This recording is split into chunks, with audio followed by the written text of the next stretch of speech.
How's it going, YouTube? It's the Rocker 666 IFY, otherwise known as Neville Thomas Elliott, coming at you again with a new Let's Play that I felt like starting up to fill in a little bit of the void on the channel.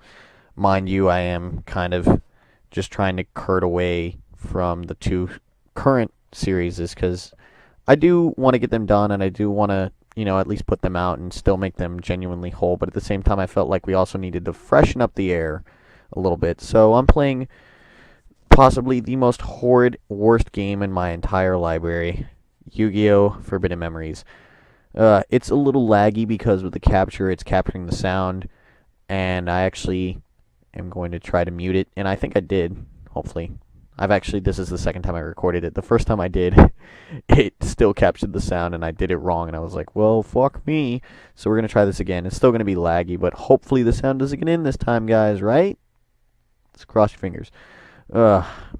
This game is a dick.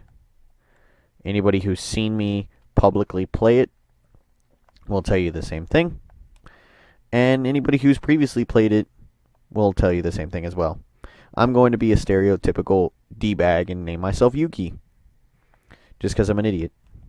So I cannot duel or trade with the same duelist code. So officially, this is it. So, we getting bit.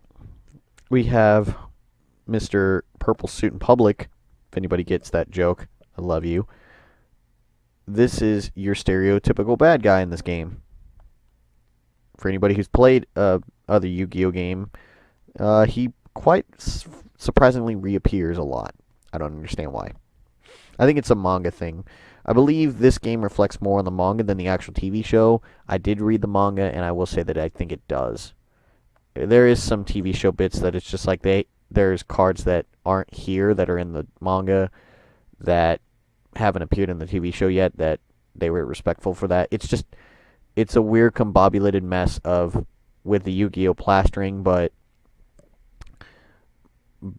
early disclaimer to anybody wanting to touch this game. If you're thinking it runs like how you would expect a Yu-Gi-Oh game to run, like the actual card game nowadays, it doesn't run like that. This is Circa 1996, so this was made before the actual rule set of the card game was made. Yeah. This is back in the days when, shit just didn't make sense. So, I'm going to run away. Here's the plot so far. The main antagonist of the game has found some sort of dark secret power that he's going to utilize to try to conquer, the typical blah, blah, blah, I'm going to take over the world thing, blah, blah, blah. That stereotypical shit. And our little mentor there was just like, are you going out to sneak into the city so you can play more card games? Didn't I raise you better? And I just decided, nah, not going to listen to you, run away. But I'm going back. Fuck. Did it again. I pulled out the mic again. Whoops. I still have that problem. Anybody who's seen the first bit of videos knows that problem exists. But I don't think it should have affected me at all in this recording. Just that little stint. But so I returned because he's actually the very first duel you can do. And I'm going to do him. Because he is the tutorial duel. And I do respect the game mechanics. A little bit.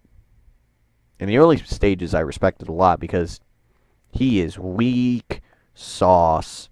I mean weak. It's not even worth going back and dueling him again. Because you can duel people again, and I will be dueling people again because that's the only way to get good cards. There is going to be a lot and a lot of behind-the-scenes duels that will most likely only see the light of day in highlights of either my best moments when I pull something really good or I make a big fusion chain that it's just like so amazing and I wreck, or when I am getting my ass kicked. And yes, I will put in those moments. I do have some pride in me that I don't want to, but hell, this is a comedy, a slightly based comedy, Let's Play channel, so I figure that's comedic enough for you. And another thing, card monster effects aren't a thing yet. So you see my little man-eater bug here? He doesn't do his actual effect. He is just a shit bug who exists. That is it. Plain and simple. So pay attention to the little symbols as it'll associate and it'll give the name here. That is Mercury and Uranus. Pay attention because those actually help, especially in the later parts of the game. They will be my savior, and I have memorized them to a T because of it. This is the second time I'm playing this game today. The first time was me cheating and playing the whole story to finally beat it. Because, mind you, I've had this game since I was 6. Oh, why would you do that? You should know that Sun gets beaten by Mercury. Alright, since I said that, I should explain. Sun beats Moon. Moon beats Venus. Venus beats Mercury. And Mercury beats Sun. Will you remember that? No. Hell, I didn't remember that the first time. It was hard. But you have to. Or else you're going to die. Next is the elemental ones, which is Neptune beats Mars. Mars beats Jupiter. Jupiter beats Saturn. Saturn beats Uranus. Uranus. Uranus beats Pluto. And Pluto beats Neptune. Again, are you going to remember that? No. I seldom remember sometimes. I actually have to go back and review and be like, okay, this card is using, okay, cool, and then blah, blah, blah. So, Jupiter. Why not? So just straight direct attack. Mind you, I can only play one card a turn unless I fusion, which then I actually have to be good with my fusions, and I have memorized those as well to a T. There are some fusions in this game that don't make sense. You can fuse magic cards, essentially. Like, if you take 2 Yamis and put them together, you get a dark energy, and that just doesn't make sense to me at all. And it doesn't make sense to anybody who's ever seen me play this. It's bad mechanics, and it's just, this game is bad. Plain and simple. So here, I'm going to do another one of the same thing where I'm just, bam, another, bam, I did it. Way to go, me. I'm actually going to put him as Sun. Why not? Okay, you're Neptune. So I'm just going to attack you with my low attack one. Just because I don't want to burn my 2 high attacking monsters. And then hit you directly with both of them. Because I'm a dick. And I want to get through this as fast as possible. This game is truly a nuisance. I will have to farm a duel forever. It's really bad. I don't even think it gave me cards that will be here. I don't think any of these cards in my deck right now at the beginning stage will be here at the end. Most of the time, in fact, every person who's played this game has said, no, you will replace every single card in the beginning deck by like halfway through the game. But that's only achieved through farming the same dude over and over again for good stuff.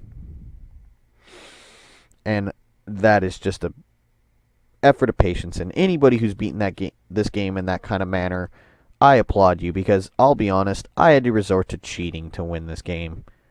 I've tried previously to get through this game the old-fashioned way. And the story to that is I spent 19 straight hours on this game farming what is essentially what most people consider who played this game, the one guy who gives probably the best percentage of drops. And probably the one card that he'll give you for sure, if you do really well against him, is Dark Magician or Skull Knight. And I'd played him, I finally beat him about the 52nd time, in a 52nd time out of so many tries. And he finally gave me my very first Dark Magician, which, mind you, at that time was the best card in my deck without having to fusion summon. The only card that was better, but it was only achieved through fusion summoning, was my Twin-Headed Thunder Dragon. And I was so proud, but so tired after getting him that I forgot to save. And mind you, hard saving in this thing is the only way to save, and if you don't save, you lose your progress on anything that you've been doing. So literally, the very first thing I'm doing after beating him is I'm going to go save. This game actually taught me the beauty of the hard save, my friend.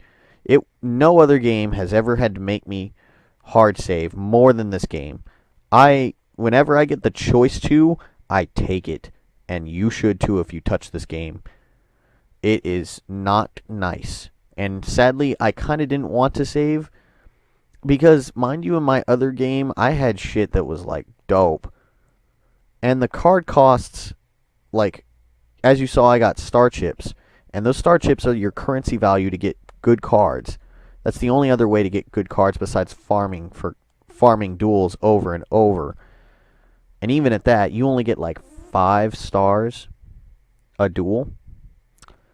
Let me put this in perspective. Say you want to get, I'll throw a really good card up at the top of the air that's worth it. Perfectly Ultimate Great Moth, a 3,500 attack and 2,000 defense monster. The cost of that in star chips is 999,999. No bullshit, no lie. That's what it is. Or you just have to be incredibly lucky. Like, I believe the percentage drop for, like, Swords of the Revealing Light is 1 in a million.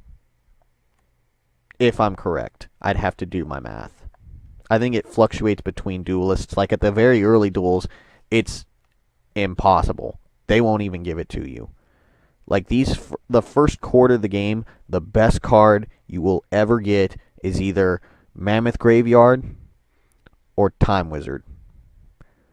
Mammoth Graveyard plus any other zombie gets you a Great Mammoth of Goldfine, which at that point in the game is your strongest card, or one of your strongest, with a 2200 attack.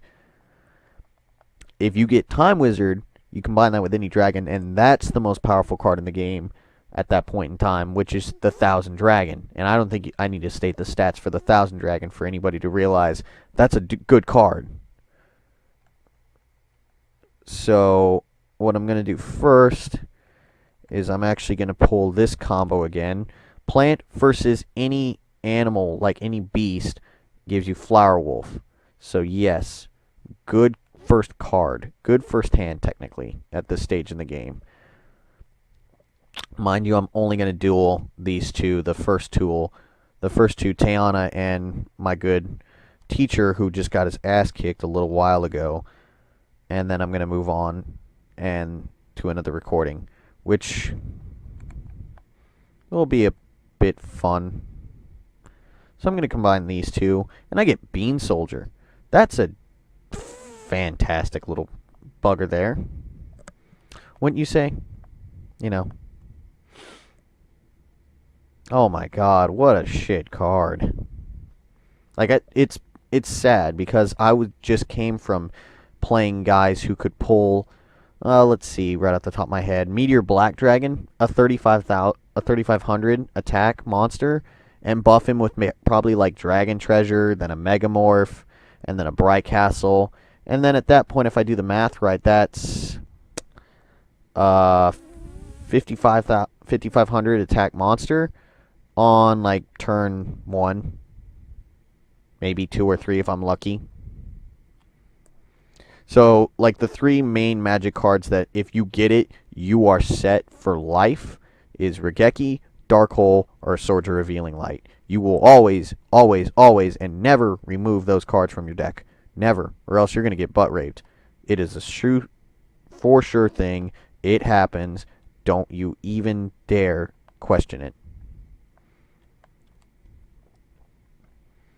You are shit. Ugh.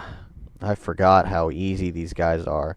These guys were a cakewalk compared to the other duel, but at the same time, mine are not that high in attack, so I could have ended this duel probably like turn 2, turn 3, if I was running the other deck. But that was a cheating deck, and I didn't feel that was fair for YouTube, so I'm doing this the old-fashioned way because I love you. This fucking game, man. I'm gonna play you. Well, wait, what are you? Okay. Neptune. Pluto beats Neptune, and I'm definitely not gonna play a Mars. So, screw it. I'm just going to play this one. Like I said I was originally going to do. Because at this point, it doesn't matter. Really. You're dead. So then after that, I'm just going to go to town on him. That'll bump him down to 32. Or no, it'll bump down to 2,000. Then it's down to 200. And then she's dead because I'm going to hit her with the same thing I just played this turn. Armadillo. What are you, a retard? Sorry. And with that, I'm going to call it. Because that's a good 2 duels, which is probably 20 minutes worth of my time.